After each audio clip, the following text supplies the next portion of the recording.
नमस्कार दोस्तों, आप सभी का स्वागत है हमारी यूट्यूब चैनल विनम्र स्टडी क्लासेस में। दोस्तों, आज हम लोग एक नए सेशन के साथ यहाँ पर उपस्थित हुए हैं।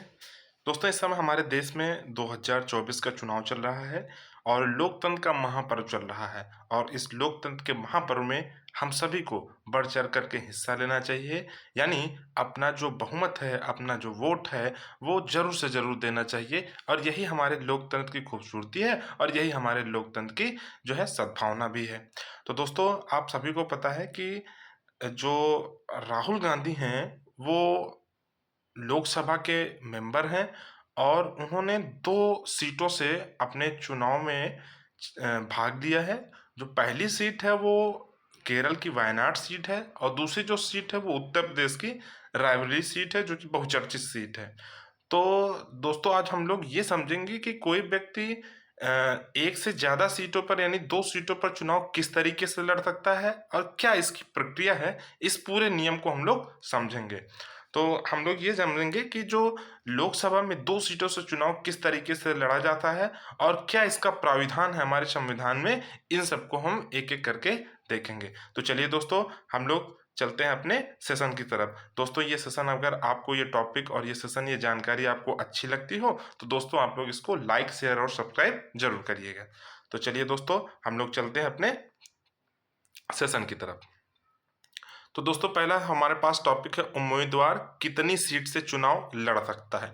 सबसे पहली बात तो यह है कि उम्मीदवार जो है, कोई कैंडिडेट, वो कितनी सीट से चुनाव लड़ सकता है। अगर हम लोग सीटों की बात करें तो सीटों, कितनी सीटों के साथ चुनाव लड़ सकता है, ये कहाँ पर दिया गया है और क्या इसका प्रावधान है, सबसे पहली बात तो हम ये जानेंगे। तो हमारे पास जो प्रावधान दिया गया है 2 सीटों के ऊपर चुनाव लड़ने का, तो 2 सीटों पर चुनाव लड़ने का जो प्रावधान है वो आरपीए 1951 का सब सेक्शन 33(7) 2 सीटों से चुनाव लड़ने की अनुमति प्रदान करता है। अब आरपीए क्या है? आरपीए का क्या मतलब होता है? आरपीए का मतलब होता है रिप्रेजेंटेटिव ऑफ पीपुल एक्ट।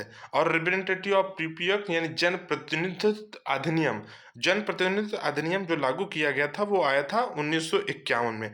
और इस 1951 यानी आरपीए की धारा जो सब सेक्शन है 33(7), इसमें से ये प्राविधान किया गया है कि कोई भी व्यक्ति 2 सीटों में चुनाव लड़ सकता है।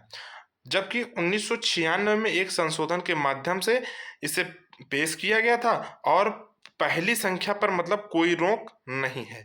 फिर इसी के सेक्शन 70 में से यानी सेक्शन 70 में से एक उम्मीदवार एक समय में केवल एक ही सीट रख सकता है। इसका मतलब ये हुआ कि अगर कोई व्यक्ति 2 सीटों पर चुनाव लड़ता है तो चुनाव लड़ने के उपरांत वो किसी एक ही सीट को अपना रख सकता है और दूसरी जो सीट है उस पर उपचुनाव की प्रक्रिया रखी जाएगी। यानी दूसरी जो सीट होगी उस पर उपचुनाव का प्रावधान होगा। इसके अलावा जो पूर्व सीईसी है, पूर्व सीईसी यानी chief election commission of India, तो पूर्व जो सीईसी हैं उनका नाम एन गोपाल स्वामी। जो एन गोपाल स्वामी हैं उन्होंने बताया था कि कई सीट से चुनाव लड़ने का विरोध का मूल कारण जो है वो उपचुनाव है। उपचुनाव का मतलब, जैसे मान लीजिए कोई व्यक्ति है, एक व्यक्ति है और वो 2 जगह सीटों से चुनाव लड़ता है। तो पहली सीट है और दूसरी सीट है, मान लीजिए दोनों में से किसी सीट पर वो जीत जाता है। मान लीजिए वो एक पर जीत गया है और दूसरे पर हार गया है। तो क्या होता है कि दूसरी जो सीट है वो खाली रह जाती है और उस पर फिर चुनाव की प्रक्रिया यानी उपचुनाव करवाया जाता है, जो कि एक प्रक्रिया, सही प्रक्रिया नहीं मानी जाती है। और ये पूर्व सीईसी एन गोपाल स्वामी का कहना था। दोस्तों, आप लोगों को कमेंट करने के बताना है कि जो पूर्व सीईसी एन गोपाल स्वामी हैं उनका कार्यकाल का टाइम पीरियड बताना है आपको कि जो पूर्व सीईसी एन गोपाल स्वामी उनका कार्यकाल क्या था। चलिए दोस्तों, आगे चलते हैं हम लोग।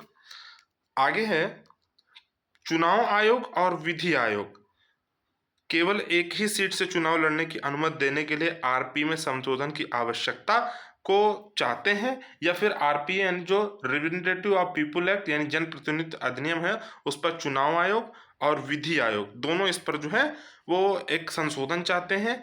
लेकिन संशोधन करना मुश्किल है। संशोधन करना मुश्किल क्यों है?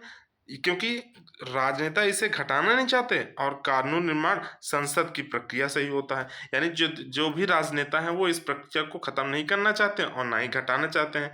और चूंकि ये एक संवैधानिक प्रक्रिया है जो कि संसद के द्वारा ही आपकी लागू हो सकती है या हटाई जा सकती है, इसलिए इसको हटाना मुश्किल है।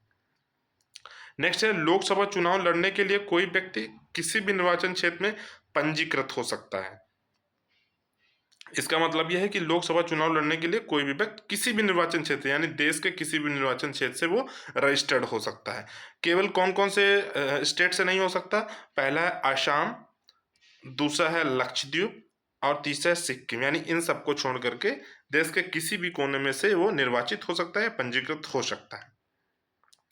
नेक्स्ट हम लोग बात करेंगे न्यूनतम आयु और अयोग्यता की, कि न्यूनतम आयु कितनी चाहिए लोकसभा का मेंबर बनने के लिए और उसकी अयोग्यता कैसे होती है। तो लोकसभा और विधानसभा चुनाव लड़ने के लिए जो जो जो न्यूनतम उम्र है यानी जो मिनिमम एज है वो है 25 वर्ष, जबकि राज्यसभा और राज्य विधान परिषद के लिए जो न्यूनतम उम्र है वो 30 वर्ष यानी 30 ईयर्स है। इसलिए राज्यसभा को या राज्य विधान परिषद को अपर हाउस भी कहते हैं, सॉरी, राज्यसभा को अपर हाउस कहते हैं जबकि लोकसभा को लोअर हाउस कहते हैं।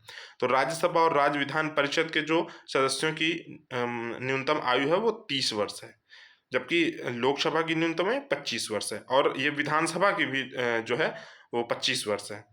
आम चुनाव लड़ने के लिए न्यूनतम शैक्षणिक योग्यता जो है निर्धारित नहीं की गई, यानी किसी भी तरीके की कोई शैक्षणिक योग्यता, एजुकेशनल जो है क्वालिफिकेशन वो निर्धारित नहीं की गई है। जबकि कुछ अर्हताएं हैं जिनको पूर्ण करना जरूरी रहता है। वो क्या क्या अर्हताएं हैं लोकसभा का मेंबर बनने के लिए या फिर राज्यसभा का मेंबर बनने के लिए? पहला है भारत का नागरिक होना चाहिए, दूसरा है देश के किसी निर्वाचन क्षेत्र में वैध मतदाता के रूप में पंजीकृत होना चाहिए, तीसरा है 2 वर्षों से अधिक की सजा वाले किसी भी अपराध में दोष सिद्ध नहीं होना चाहिए। तो ये 3 अर्हताएं जो मुख्य रूप से किसी भी लोकसभा और राज्यसभा के लिए जरूरी हैं। इसके अलावा भी कुछ योग्यताएं होती हैं जो कि ईसीआई यानी इलेक्शन कमीशन ऑफ इंडिया जो है वो निर्धारित करता है। अब हम लोग बात करेंगे अयोग्यता की, यानी कौन व्यक्ति हैं जो राज्यसभा या लोकसभा का चुनाव लड़ने के लिए अयोग्य होते हैं। पहला है भारत सरकार या राज्य सरकार के अधीन लाभ का पद धारण करना, दूसरा है मानसिक रूप से विक्षिप्त एवं सक्षम न्यायालय द्वारा ऐसी घोषित किया जाता है या इस तरीके की घोषणा की जाती है किसी व्यक्ति के लिए। नेक्स्ट है भले ही व्यक्ति जमानत पर हो, दोष सिद्धि के बाद उसकी अपील निपटान के लिए निलंबित होने पर अयोग्य घोषित कर दिया जाएगा। नेक्स्ट है गंभीर अपराधों की कुछ श्रेणियों सजा की मात्रा मायने नहीं रखती, दोषी अयोग्य होता है। यानी अगर मान लीजिए कोई व्यक्ति है और वो ऐसी श्रेणी का उसने अपराध किया है, भले उसमें सजा कम हो लेकिन फिर भी वो दोषी घोषित किया जाएगा। नेक्स्ट है ईसीआई के हाल के बदलाव, यानी ईसीआई ने क्या क्या बदलाव किए हैं। ईसीआई यानी इलेक्शन कमीशन ऑफ इंडिया, और इलेक्शन कमीशन ऑफ इंडिया संविधान के किस अनुच्छेद में है दोस्तों? आप लोगों को ये कमेंट करके बताना है। 5 सेकंड का समय है, आपको बताना है ईसीआई जो है वो संविधान के किस अनुच्छेद में है।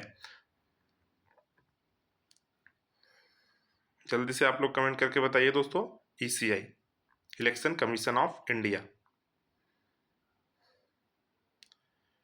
तो दोस्तों आपका समय खत्म होता है, और इलेक्शन कमीशन ऑफ इंडिया जो है वो हमारे संविधान के अनुच्छेद 324 में दिया गया है। 324 324 में। नेक्स्ट हमारे पास अब ईसीआई के जो क्या क्या बदलाव किए गए हैं इसमें उनको हमको चर्चा करना है। तो ईसीआई ने जो हाल ही में क्या बदलाव किए हैं, सबसे पहला चुनाव के दौरान राजनीतिक दलों को मिलने वाली फंडिंग में संशोधन किया है। यानी नगद दान की जो सीमा है वो 20,000 से घटा करके 2,000 रुपये कर दिया है। जनवरी 2018 में चुनावी बॉन्ड स्कीम अधिसूचित सुप्रीम कोर्ट द्वारा जो है वो रद्द कर दी गई है। 2024 के लिए सूर्यास्त के बाद बैंक वाहनों में नकदी परिवहन पर प्रतिबंध कर दिया गया है। नेक्स्ट है नकदी, शराब और नशीली दवाओं की आवाजाही के लिए गैर अनुसूचित चार्टर्ड उड़ानों की निगरानी की व्याख्या की गई है। नेक्स्ट है लेकिन वांछित परिणाम नहीं मिले, कारण क्या क्या है? यानी ईसीआई ने इतने सारे सब कुछ ये बदलाव तो किए लेकिन इसके कुछ वांछित परिणाम नहीं मिले। क्यों नहीं मिले? इसके कुछ कारण है। क्या कारण है? पहला कारण देखिए, एडीआर के संस्थापक सदस्य जगदीप छोकर दलों ने इन्हें दरकिनार करने का तरीका ढूंढ लिया। नेक्स्ट है उम्मीदवारों के बाहुबल को लेकर कानून नहीं। नेक्स्ट है केंद्रीय अर्धसैनिक बलों के बूथ कैप्चरिंग की घटनाएं कम हुई हैं, लेकिन लोकतंत्र में इनका उपयोग शर्म की बात है। अब दोस्तों आज का ये सेशन हमारा यहीं पर खत्म होता है, और इस सेशन से रिलेटेड हमारे पास एक क्वेश्चन है, उस क्वेश्चन का आंसर आप लोग जरूर कमेंट करके बताइएगा। तो क्वेश्चन क्या है हमारे पास, जन प्रतिनिधित्व अधिनियम 1951 के किस सेक्शन के अनुसार एक उम्मीदवार एक समय में केवल एक ही सीट का प्रतिनिधित्व कर सकता है?